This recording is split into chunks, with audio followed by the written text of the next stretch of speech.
Last time, hardcore didn't die in America. It escaped. Once cassette tapes started crossing borders, the U.S. blueprint for hardcore, fast, dirty, DIY, fell into the hands of bands overseas who didn't want to follow the rules. They wanted to break them. Sometimes literally. We watched hardcore escape the U.S. and explode across Europe. But the two most extreme scenes weren't in the West at all. They were in Brazil and Japan. Two countries that took the American formula and mutated it into something completely unrecognizable.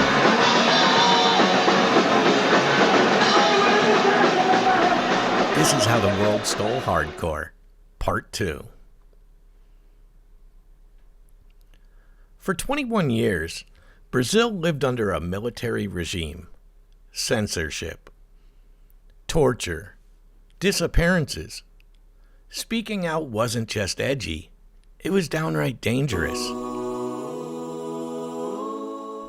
So when punk finally reached Brazil through smuggled tapes and bootleg zines, it became more than music. It became a rebellion. Ratos de Pariah means basement rats.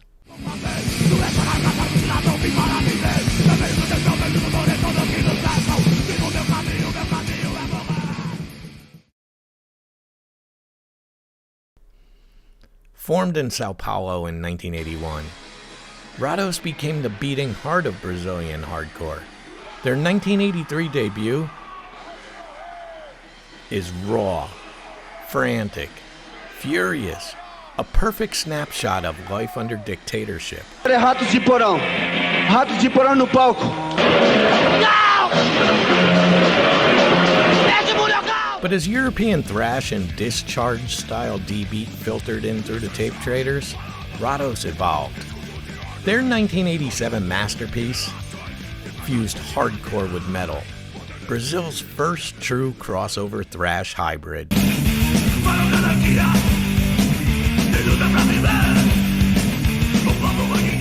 Here's some more Brazilian pioneers, Cólera.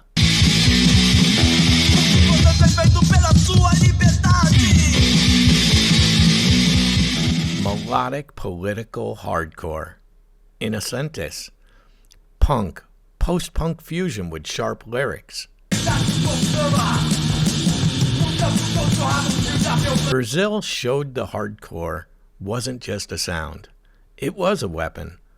A way to fight back where every other avenue was blocked.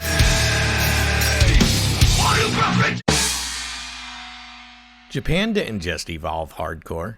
Japan detonated it. The Stalin.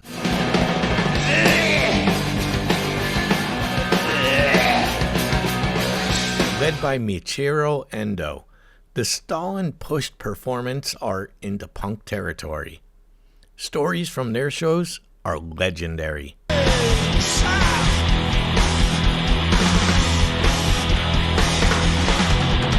Vomiting on stage, throwing animal heads, getting arrested mid-set.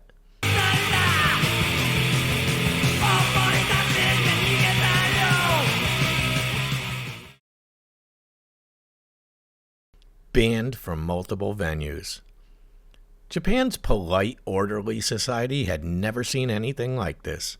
The Stalin weren't just loud, they were confrontational on a psychological level. G.I.s.m. Now we enter myth territory. This is one of the most influential and most feared hardcore bands in history.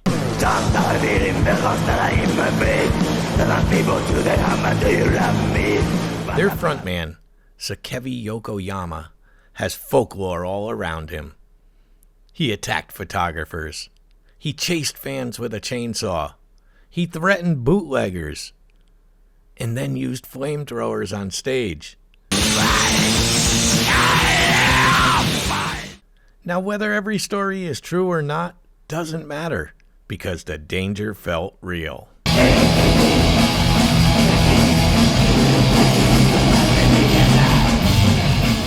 1984 album, Detonates, combines hardcore, metal solos, industrial noise, avant-garde chaos. Randy Uchita's guitar work is unmatched. No one sounded like g.i.s.m. before, and no one has since. But there's also Gauss.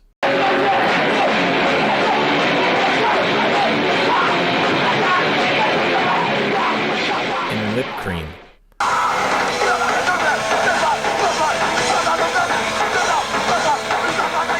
These bands tightened the formula, creating Japan's signature sound. It was fast, it was precise, and it was relentless. Japan didn't just play hardcore. Japan redefined the limits of noise itself. So here's the truth. America did build hardcore, but the world stole it. They reimagined it, and they made it far more extreme. Because Europe perfected the sound, then Brazil weaponized it, and Japan turned it into performance art and sonic warfare. Hardcore became a global conversation, a chain letter of rage passed hand to hand, country to country, kid to kid. It had no rules, no permissions needed, just energy, anger, and a will to push further. So which scene hit harder for you?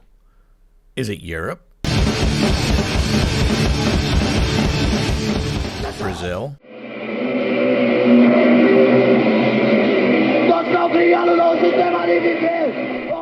Is it Japan? And who defined a global sound? Was it Discharge, Ratos, or g.i.s.m?